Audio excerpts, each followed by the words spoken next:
Page 190, le numéro 28. Alors, qu'est-ce qu'on nous dit dans ce problème-là? On dit que le travail W en joules se définit comme le produit scalaire de la force F en newton agissant sur un objet et du déplacement D de cet objet, de telle sorte que le travail effectué, c'est le produit scalaire de F et de D.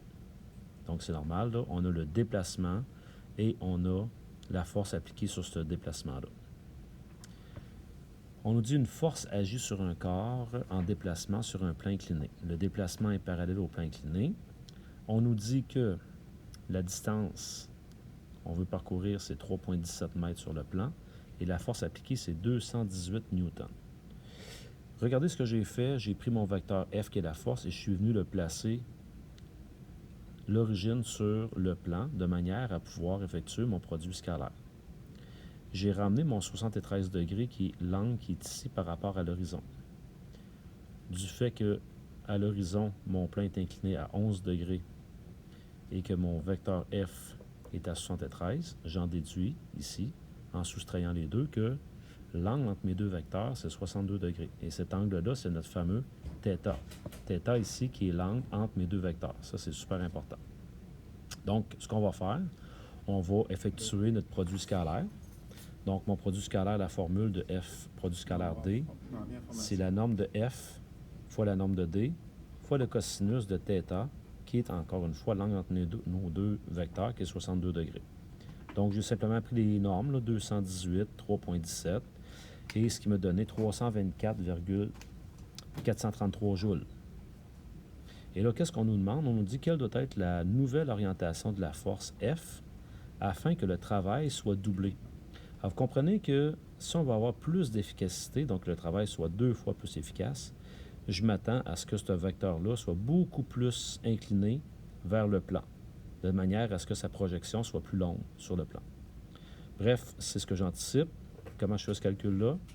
Bien, j'ai doublé le travail. Donc, quand je double le travail, je fais 324,433 fois 2. J'ai mon travail qui est doublé ici.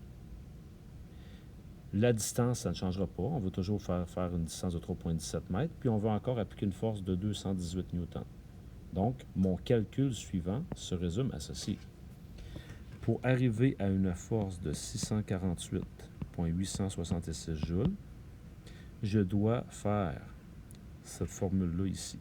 Donc, je dois faire 218 fois 3,17 fois le cos du nouvel angle qu'il va y avoir entre les deux.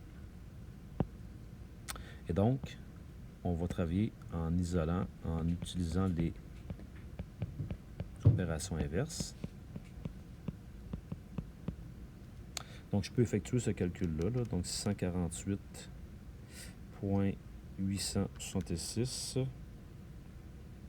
que je vais diviser par 218 multiplié par 3,17. Je vous invite à l'essayer en même temps que moi. Ça ici, ça me donne 0,938943. J'en garde suffisamment. Idéalement, j'ai regardé l'expression telle qu'elle.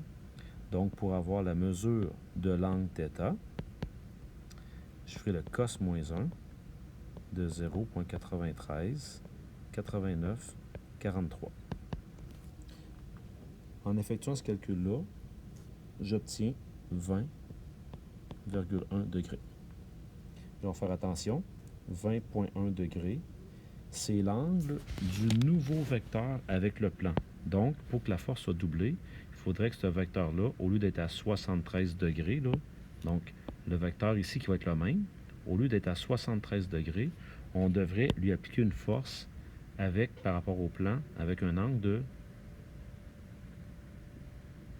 ici, de 20,1 degrés. La question était, quelle doit être la nouvelle orientation de la force afin que le travail soit doublé? Le 20,1, ce n'est pas l'orientation de la force, mais c'est bien l'angle entre les deux vecteurs. L'orientation de la force, ben, il faut s'imaginer ce vecteur-là par rapport à ça ici, c'est quoi son orientation? Donc, l'orientation sera, ben, vous comprenez qu'il faut faire 20,1, puis il faut lui additionner le 11 degrés. C'est pour ça qu'on arrive à 31,1 degrés. Voilà pour ce numéro-là.